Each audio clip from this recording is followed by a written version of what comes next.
Hello बच्चों, एक बार पुनः स्वागत करता हूँ आप सभी का अपने यूट्यूब चैनल बाल स्टडी में। तो बच्चों, आप इस वीडियो पे क्लिक कर दिए तो समझिए आप बहुत अच्छा काम किए हैं, क्योंकि आज का जो इस वीडियो होने वाले बहुत ही ज़्यादा खतरनाक होने वाला है। क्योंकि आज के जो हम लोग प्रश्न करने वाले ये डायरेक्ट आपके हुब एग्जाम क्वेश्चन जो है हूबहू एग्जाम में आपको मिलेगा। 15 तारीख को आपका जो होगा 15/2/2023 15/2/2024 को जो आपका एग्जाम होगा ना, 15/2/2024 का जो आपका एग्जाम होगा साइंस का, उसमें जो है आज के जो क्वेश्चन हम लोग 40 क्वेश्चन जो करने वाले हैं, इससे जो है बहुत सारे क्वेश्चंस आपको डायरेक्ट देखने के लिए मिलेगा। इसलिए जो है आप इस वीडियो को अंतिम तक वॉच कीजिए, बहुत मजा आ जाएगा। ठीक है ना, इधर उधर से अगर भागते रहिएगा तो कोई फायदा नहीं है।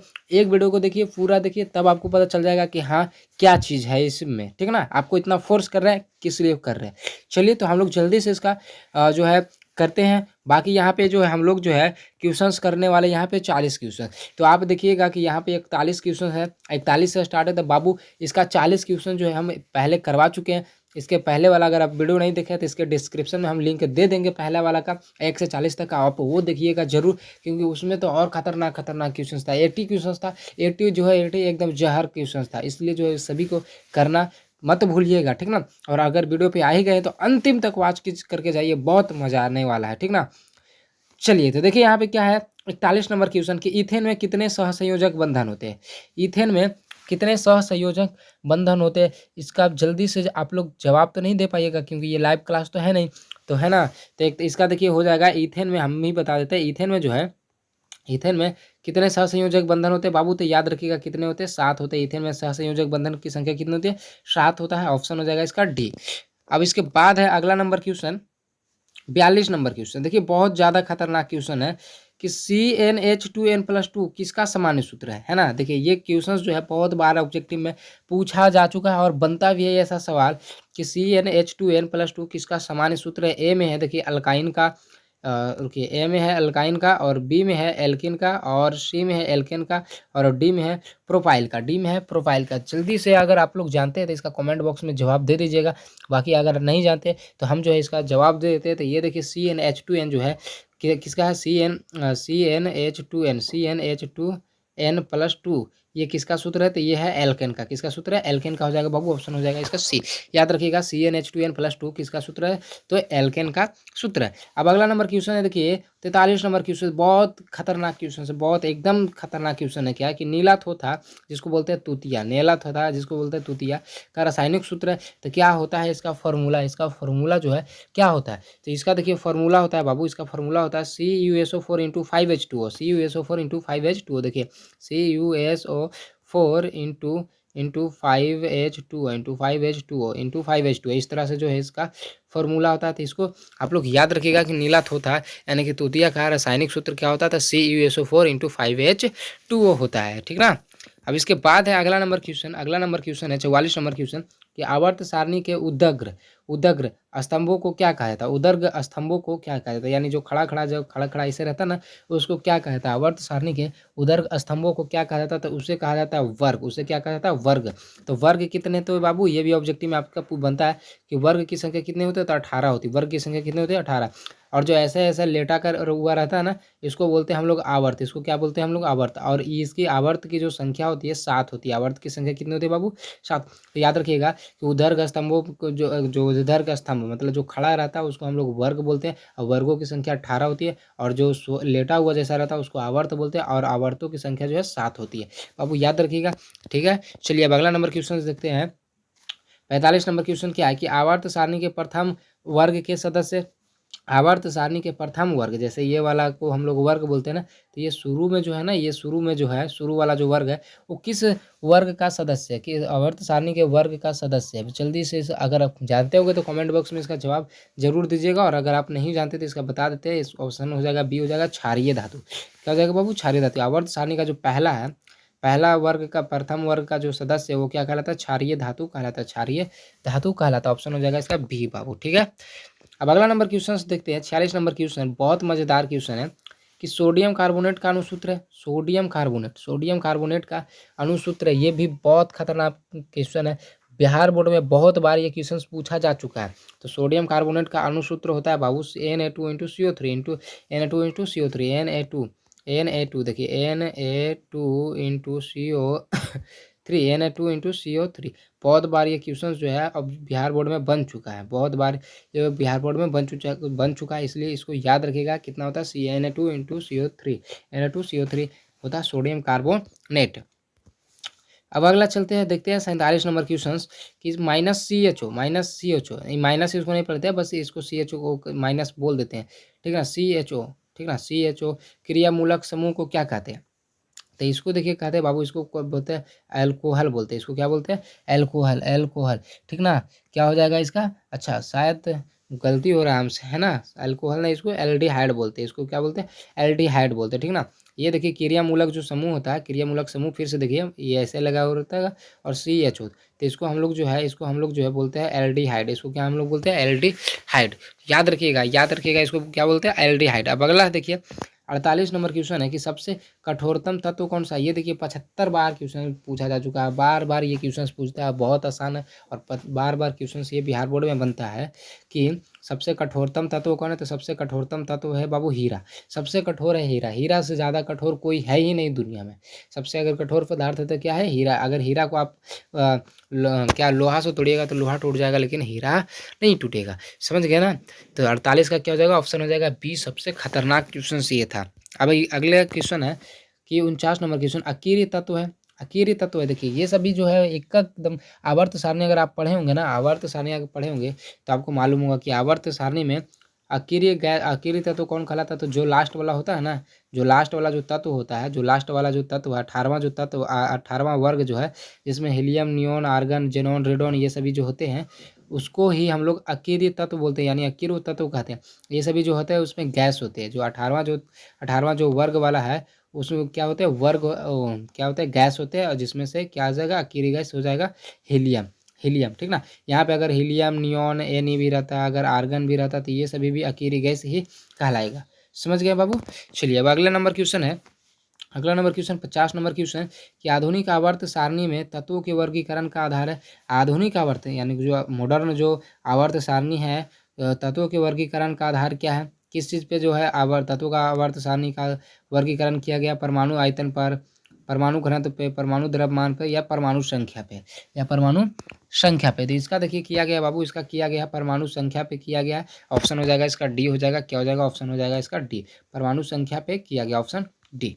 चलिए अब अगला है क्वेश्चन 51 नंबर क्वेश्चन कि हीलियम कैसा तत्व है? हीलियम जो है कैसा तत्व होता है? अभी तो हम लोग क्वेश्चन पहले कर चुके हैं ना। हीलियम देखिए यहाँ पे था ना क्वेश्चन, देखिए अकीरी गैस कौन था? तो तत्व था हीलियम था। अकीरी गैस अकीरी तत्व कौन था? तो हीलियम। और यही देखिए क्वेश्चन यहाँ पे आ गया क्या कि हीलियम कैसा तत्व है? तो हीलियम जो है अकीरी हो जाएगा, अकीरी हो जाएगा, ऑप्शन हो जाएगा क्या? ए। अब बाबू अगला नंबर क्वेश्चन देखते हैं, ये खतरनाक नंबर क्वेश्चन, बहुत खतरनाक नंबर क्वेश्चन, एकदम खतरनाक है। क्या बोल रहा है क्वेश्चन कि कौन सा अधातु विद्युत का सुचालक है? कौन सा अधातु भी है और विद्युत का सुचालक, कहने का मतलब करंट पास होता है। वैसे तो अधातु जितना भी होता है ना उसमें जो है विद्युत का सुचालक नहीं होता, यानी करंट पास नहीं होता। जैसे लकड़ी अधातु है तो उसमें करंट पास नहीं होता, लेकिन कोई अपवाद में ऐसा होता है कि अधातु है और उससे अंदर भी और उसके अंदर से करंट प्रवाहित होता है। तो कौन है बाबू? तो ये है देखिए ग्रेफाइट। ये क्या हो जाएगा? ग्रेफाइट में जो है, ग्रेफाइट में जो क्या है करंट पास होता है, जो कि हम लोग का पेंसिल जो होता है ना, हम लोग का पेंसिल, तो पेंसिल का नोक में, पेंसिल का जो अंदर जो नोक होता है ना, उसमें जो है ग्रेफाइट लगा हुआ रहता है, उसमें ग्रेफाइट का वो बना हुआ था। तो इसका क्या कीजिएगा, अगर आपको पहचानना ना, तो इसका दोनों सिरा छील दीजिएगा, इसका दोनों सिरा क्या कीजिएगा? छील दीजिएगा, इस तरह का बना दीजिएगा, ठीक ना। और इधर भी इस तरह का बना दीजिएगा, और एक साइड का सिरा जो है प्लग में घुसिएगा अंदर, और ये साइड का आप पकड़िएगा हाथ में। अगर लाइन मारा तो समझिएगा कि सुचालक है, और नहीं मारा तो समझिएगा कुछ है। गलती से भी ऐसा नहीं करिएगा, ठीक ना। लाइन बहुत कस के मारता है करंट, ठीक ना। तो याद रखिएगा कि कौन सा अधातु जो है विद्युत का सुचालक है? तो ये हो जाएगा ग्रेफाइट ऑप्शन हो जाएगा बी। चलिए अब अगला नंबर क्वेश्चन है 53 नंबर क्वेश्चन कि आधुनिक आवर्त सारणी में कितने वर्ग है? आधुनिक आवर्त सारणी यानी अभी के आवर्त सारणी में कितने वर्ग है? तो वर्ग देखिए बोला जा रहा है, यानी कि ये वाला जो ऐसे खड़ा खड़ा रहता है ना, तभी बताए थे ना, 18 हो जाएगा। कितना हो जाएगा? 18, ऑप्शन हो जाएगा डी। और अगर हमसे आवर्त पूछा जाता तो 7 हो जाता। ठीक है बाबू। चलिए अब अगला नंबर क्वेश्चन है 54 नंबर क्वेश्चन है कि उदासीन विलयन का पीएच मान होगा। उदासीन विलयन का पीएच मान कितना था? अब देखिए विलयन उदासीन है, तो उदासीन है तो 7 के बराबर होगा। उदासीन है तो 7 के, देखिए क्योंकि अम्लीय जो होता है, अम्लीय अगर होता है तो अम्लीय जो होता है 7 से कम होता है, अम्लीय जो 7 से कम होता है, ठीक है ना, अम्लीय जो है 7 से कम होता है, ठीक। और अगर हमसे क्षारीय पूछा जाएगा तो 7 से अधिक हो जाएगा। और अगर हमसे उदासीन पूछता है तो उदासीन 7 के बराबर होता है, 7 के बराबर होता है उदासीन। चलिए ये भी देख लिया। अब है 55 नंबर क्वेश्चन, बहुत मज़ेदार नंबर क्वेश्चन है, इतना अच्छा क्वेश्चन है ना ये, कुछ कहेगा नहीं। कि भारत सरकार ने बाघ संरक्षण योजना कब प्रारंभ की थी? भारत सरकार ने बाघ संरक्षण योजना कब प्रारंभ की थी? 1985 में, 1973 में, 1966 में और 1967 में। कब किए थे? चलिए आप लोग भी कम से कम रिप्लाई देते रहिए, है ना। भले ही आप ऑफलाइन पढ़ रहे हैं, मतलब रिकॉर्डेड वीडियो को देख रहे हैं, लेकिन ये सभी का कमेंट पे जवाब देते रहिए ताकि आपको याद हो सके।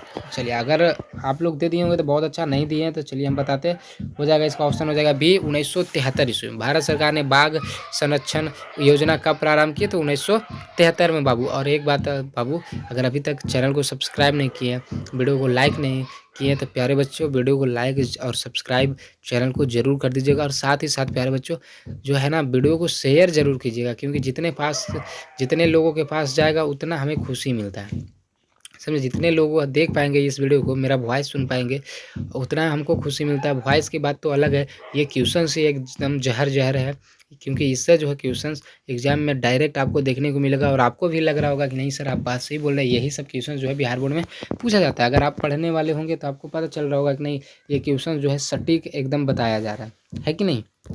चलिए ये हो गया 1973 में। अब अगला नंबर क्वेश्चन है 56 नंबर क्वेश्चन है कि कोशिका का पावर हाउस कहा जाता है। देखिए कोशिका जो होता है, शरीर में बहुत सारे कोशिका होते हैं ना, तो कोशिका का पावर हाउस किसे कहा जाता है? ए में देखिए माइटोकॉन्ड्रिया, बी में एटीपी, सी में नेफ्रॉन और डी में है एनॉक्सी श्वसन को, है ना। तो कोशिका का जो पावर हाउस है ये कहा जाता है माइटोकॉन्ड्रिया को। ये किसे कहा जाता है? माइटोकॉन्ड्रिया को कोशिका का पावर कहा जाता है। कोशिका का पावर किसे कहा जाता है? माइटोकॉन्ड्रिया को।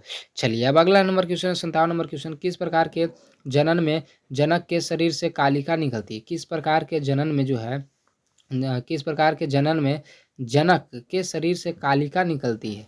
तो ये देखिए निकलता है बाबू, ये किससे निकलता है? तो ये निकलता है, देखिए इसका हो जाएगा ऑप्शन हो जाएगा ए, मुकुलन में, ठीक ना, मुकुलन हो जाएगा, ऑप्शन हो जाएगा ए। अब अगला नंबर क्वेश्चन है 58 नंबर क्वेश्चन की मनुष्य में ब्रिक का संबंध है। तो मनुष्य में ब्रिक का संबंध किससे है? मनुष्य में ब्रिक का संबंध किससे है? तो ये है उत्सर्जन से बाबू। किससे संबंध है? उत्सर्जन से हो जाएगा प्यारे बच्चों, ऑप्शन हो जाएगा इसका सी। अब अगला नंबर क्वेश्चन है 59 नंबर क्वेश्चन कि स्वपोषी पोषण के लिए आवश्यक है। स्वपोषी पोषण के लिए आवश्यक है, देखिए CO2, क्लोरोफिल, सूर्य का प्रकाश, यानी कि हो जाएगा इनमें से सभी, हो जाएगा बाबू इनमें से सभी, ऑप्शन हो जाएगा डी। अब अगला नंबर क्वेश्चन है 60 नंबर क्वेश्चन कि प्रकाश संश्लेषण की क्रिया में ऑक्सीजन बाहर निकलता है। प्रकाश संश्लेषण की क्रिया में ऑक्सीजन बाहर निकलता है जल से, CO2 से, ग्लूकोज से, डिक्टियोजोम से। तो ये देखिए निकलता है बाबू, ये निकलता है जल से। ये किससे निकलता है? जल से, हो जाएगा ऑप्शन हो जाएगा ए। यानी प्रकाश संश्लेषण की क्रिया में ऑक्सीजन जो बाहर निकलता है वो किससे निकलता है बाबू? जल से निकलता है। अब अगला नंबर क्वेश्चन है 61 नंबर क्वेश्चन, निम्नलिखित में से कौन सा पादप हार्मोन है? निम्नलिखित में से कौन सा पादप कहने का मतलब पेड़ पौधा वाला, पादप कहने का मतलब पेड़ वाला हार्मोन। तो निम्नलिखित में कौन सा जो है पादप हार्मोन है, यानी कि पेड़ में पाया जाने वाला हार्मोन है? तो ये है बाबू साइटोकाइनिन। क्या है? साइटोकाइनिन हो जाएगा, ऑप्शन हो जाएगा डी, ऑप्शन हो जाएगा डी साइटोकाइनिन। और साइटोकाइनिन ऑप्शन हो जाएगा डी। अब अगला नंबर क्वेश्चन है एक 62 नंबर क्वेश्चन, बहुत अच्छा प्रश्न है ये कि दो तंत्रिका कोशिका के मध्य खाली स्थान को कहते हैं, दो तंत्रिका कोशिका के मध्य खाली स्थान को कहते हैं। तो ये कहते हैं सिनेप्टिक दरार, ठीक है ना, क्या कहते हैं? सिनेप्टिक दरार। अब अगला नंबर क्वेश्चन है बहुत अच्छा है ये, तो देखिए एकदम जहर, कतई जहर क्वेश्चन है। क्या बोल रहा है कि फूलों में नर प्रजनन अंग होता है। फूलों में नर प्रजनन अंग होता है। नर यानी कि पुरुष, नर में जो है प्रजनन अंग होता है, फूलों में बोला जा रहा है। तो ये जो होता है ये क्या होता है? पुंकेसर होता है। क्या होता है? पुंकेसर। फूलों में नर प्रजनन अंग होता है पुंकेसर, ठीक ना। चलिए अब अगला है 74 की है कि द्विखंडन होता है। द्विखंडन जो है किस में होता था? द्विखंडन बाबू ये होता है, आप लोग भी जानते होंगे कि द्विखंडन जो है होता है किस में होता है? अमीबा में होता है। द्विखंडन किस में होता है? अमीबा में। अब है 65 नंबर क्वेश्चन कि मनुष्य के आहार नाल में अवशेषी अंग है। मनुष्य के आहार नाल में अवशेषी अंग क्या कहलाता है? तो ये अंग जो होता है ये अपेंडिक्स का होता है, ये अपेंडिक्स होता है, ठीक ना। मनुष्य के आहार नाल में अवशेषी अंग है तो क्या है? अपेंडिक्स होता है, ठीक ना, जो कि फैल जाता है शरीर में हो जाता है ना अपेंडिक्स। देखिए 66 नंबर क्वेश्चन है कि निम्नलिखित में से किसे आप उपभोक्ता की श्रेणी में रखेंगे? उपभोक्ता की श्रेणी में रखेंगे तो ये हो जाएगा बाबू जंगली जानवर। ये क्या हो जाएगा? जंगली जानवर। निम्नलिखित में से किसे आप उपभोक्ता के श्रेणी में रखेंगे तो ये हो जाएगा जंगली जानवर हो जाएगा, ऑप्शन हो जाएगा सी। अब अगला बहुत अच्छा प्रश्न है, देखिए यही सब क्वेश्चन जो है बिहार बोर्ड में बनेगा, यही सभी क्वेश्चन। 67 नंबर क्वेश्चन है, निम्न में कौन एक जैविक प्रक्रम द्वारा अपघटित होने वाला पदार्थ है? निम्न में जो है कौन एक जैविक प्रक्रम द्वारा अपघटित होने वाला पदार्थ है? तो ये जो है ये होता है, ऑप्शन हो जाएगा इसका ए हो जाएगा, ये हो जाएगा सूखे घास पत्ते, सूखे घास पत्ते, ऑप्शन हो जाएगा ए, ठीक ना। ये हो जाएगा ऑप्शन ए हो जाएगा कि निम्न में कौन एक जैविक प्रक्रम द्वारा अपघटित होने वाला पदार्थ है? तो हो जाएगा ऑप्शन ए हो जाएगा सूखे घास पत्ते। अब अगला है बहुत अच्छा क्वेश्चन, देखिए ये भी बहुत अच्छा नंबर क्वेश्चन है कि मुकुलन द्वारा अलैंगिक जनन होता है। मुकुलन द्वारा अलैंगिक जनन होता है किस में होता है? तो ये होता है हाइड्रा में मुकुलन द्वारा अलैंगिक जनन होता है, हाइड्रा में मुकुलन द्वारा अलैंगिक जनन होता है। अब है अगला क्वेश्चन 69 नंबर क्वेश्चन कि स्त्री केसर के आधारीय भाग को कहते हैं? स्त्री केसर के आधारीय भाग को क्या कहते हैं? स्त्री केसर के आधारीय भाग को क्या कहते हैं? तो ये कहते हैं अंडाशय, ठीक ना। स्त्री केसर के आधारीय भाग को क्या कहते हैं? अंडाशय कहते हैं। अब अगला है 70 नंबर क्वेश्चन कि पराग कोश में होते हैं, तो पराग कोश में क्या होते हैं? तो ये सभी तो आप लोग सभी बच्चे जानते होंगे कि पराग कोश में क्या होते हैं। तो परागम्यता होता है, क्या होता है? परागम्यता होता है, ऑप्शन हो जाएगा इसका डी। अब है अगला 71 नंबर क्वेश्चन कि निम्नलिखित में कौन एमिनो अम्ल के विखंडन से बनता है? निम्नलिखित में कौन एमिनो अम्ल के विखंडन से बनता है? CO2, CO इस तरह से, मतलब CO इस तरह से रहेगा, ठीक ना। यहाँ पे हिंदी टाइप हो गया, CO इस तरह से कर दीजिए, CO NH3 और डी में है BC दोनों, यानी कि BC दोनों। तो 71 का अगर चलिए कोई नहीं जान रहे होंगे शायद, अगर कोई ऐसा बात नहीं है, कोई बच्चे जान भी रहे होंगे, है ना। जो नहीं जान रहे हैं उनके लिए देखिए बता देते हैं कि इसका हो जाएगा आंसर हो जाएगा NH3। निम्नलिखित में कौन एमिनो अम्ल के विखंडन से बनता है? तो NH3 बनता है, क्या बनता है? NH3। चलिए अब है 72 नंबर क्वेश्चन कि लिंग गुणसूत्र का पूर्ण जोड़ा पाया जाता है। लिंग गुणसूत्र का पूर्ण जोड़ा जो है पाया जाता है तो किस में पाया जाता है? तो ये पाया जाता है बाबू स्त्री में पाया जाता है। किस में पाया जाता है? स्त्री में पाया जाता है, ऑप्शन हो जाएगा बी। अब है अगला 73 नंबर क्वेश्चन कि मानव शरीर के किस सामान्य कोशिका में गुणसूत्रों के युग्म गुण पाए जाते हैं? मानव शरीर के किस सामान्य कोशिका में गुणसूत्रों के कितने युग्म पाए जाते हैं? गुणसूत्रों के कितने युग्म पाए जाते हैं? तो ये आपको मालूम है ना, 23। देखिए यहाँ पे युग्म बोला जा रहा है, युग्म मतलब हो जाता है जोड़ा, युग्म मतलब हो जाता है जोड़ा। तो युग्म बोलेगा तो हो जाएगा 23। अगर सिर्फ बोलेगा गुणसूत्रों के कितने, मतलब गुणसूत्र कितने पाए जाते हैं, तो बोलिएगा 46। और अगर युग्म बोल दे, युग्म मतलब जोड़ा, तो हो जाएगा 23, ठीक है। चलिए अगला है 74 क्वेश्चन कि वन पारिस्थितिक तंत्र में हिरन होते हैं। वन पारिस्थितिक तंत्र में हिरन होते हैं तो ये होते हैं प्राथमिक उपभोक्ता। अब अगला है क्वेश्चन 75 क्वेश्चन नंबर क्वेश्चन कि पुष्प का कौन सा भाग फल बनता है? तो पुष्प का यानी फूल का कौन सा भाग होता है जो फल बनता है? पुष्प का कौन सा भाग जो है फल बनता है? तो ये होता है अंडाशय, अंडाशय से ही क्या बनता है? फल बनता है, ठीक है। अब अगला नंबर क्वेश्चन है 76 नंबर क्वेश्चन कि कोशिका झिल्ली किस प्रकार की झिल्ली है? कोशिका झिल्ली किस प्रकार की झिल्ली है? ये जवाब दीजिएगा। अगर आप लोग जानते हैं तो आपको थोड़ा सा हम टाइम देते हैं 10 सेकेंड, आप जो है इसका कमेंट बॉक्स में रिप्लाई दीजिए तो जल्दी से। चलिए आशा करते हैं कि आप लोग दीजिएगा। चलिए दीजिए जल्दी जल्दी, हम थोड़ा सा वेट कर लेते हैं आप लोग का। चलिए दे दिए होंगे, है ना दे दिए होंगे तो इसका देखिए हो जाएगा, ऑप्शन हो जाएगा इसका हो जाएगा सी हो जाएगा, ठीक ना। अर्ध पारागम्य कोशिका झिल्ली किस प्रकार की झिल्ली है? तो अर्ध पारागम्य झिल्ली है, ऑप्शन हो जाएगा इसका सी। अब अगला है 77 नंबर क्वेश्चन कि निम्नलिखित में से किससे रंध्र के छिद्र घिरे होते हैं? निम्नलिखित में से किससे रंध्र के छिद्र जो होते हैं, रंध्र किसमें पाया जाता है? जानते हैं ना, पेड़ पौधा में जो छोटा छोटा भाग होता है जिससे कि पेड़ पौधा सांस लेता है उसको रंध्र बोलते हैं। तो निम्नलिखित में से किससे जो रंध्र के छिद्र घिरे होते हैं, किससे? तो ये देखिए घिरे होते हैं बाबू, ऑप्शन हो जाएगा बी हो जाएगा गार्ड कोशिका से। किससे घिरे होते हैं? गार्ड कोशिका से। अब अगला है क्वेश्चन 78 नंबर क्वेश्चन की मस्तिष्क का कौन से भाग में गंध पहचानने का केंद्र है। देखिए हम लोग जो है गंध पहचान लेते हैं अच्छा है या खराब है, तो मस्तिष्क का कौन से भाग में गंध पहचानने का केंद्र है, तो ये हो जाएगा, इसका हो जाएगा ऑप्शन बी हो जाएगा पश्च मस्तिष्क हो जाएगा, ठीक ना, यानी पीछे वाला। चलिए अब अगला है, देखिए 79 नंबर क्वेश्चन की प्रथम मासिक धर्म का संकट प्रकट होना कहलाता है। प्रथम मासिक धर्म का प्रकट होना क्या कहलाता है, तो ये कहलाता हो जाएगा, ऑप्शन हो जाएगा इसका भी हो जाएगा मेनार्थे हो जाएगा, ठीक ना, मेनार्थे हो जाएगा, ऑप्शन हो जाएगा सी। प्रथम मासिक धर्म का प्रकट होना क्या कहलाता है, तो मेनार्थी कहलाता है। ये आप लोग समझ रहे होंगे क्या होता है। अब 80 नंबर क्वेश्चन, निम्नलिखित में कौन गुरुत्वानुवर्तन का उदाहरण है। निम्नलिखित में कौन गुरुत्वानुवर्तन का उदाहरण है। ए में फल की वृद्धि, जड़ की वृद्धि, फूल की वृद्धि, इनमें से कोई नहीं। तो ये जो हो जाएगा बाबू, ऑप्शन हो जाएगा बी हो जाएगा, जड़ की वृद्धि जो है गुरुत्वानुवर्तन का उदाहरण है। तो ये था 80 क्वेश्चंस हम लोग जो है देख लिए। End of slide show you forward है ना। तो ये जो है ख़त्म हो गया हमारा, ये जो हमारा स्लाइड ख़त्म हो गया। 80 क्वेश्चंस जो हम लोग 2 वीडियो में कर लिए। तो इसका अगर आप नहीं देखें पहले वाला, तो यहाँ पे देखिए आपको शो कर रहा है, यहाँ पे देखिए शो कर रहा है, यहाँ पे आपको शो कर रहा, तो यहाँ से आप जो है वीडियो को क्लिक करके देख लीजिए, ठीक ना, वीडियो को क्लिक करके देख लीजिए, बहुत मज़ा आएगा उसमें, ठीक ना। उसमें फिजिक्स वाले बहुत सारे क्वेश्चंस थे, तो फिजिक्स वाले जो आपको अच्छा से समझ में आ जाएगा, ठीक ना।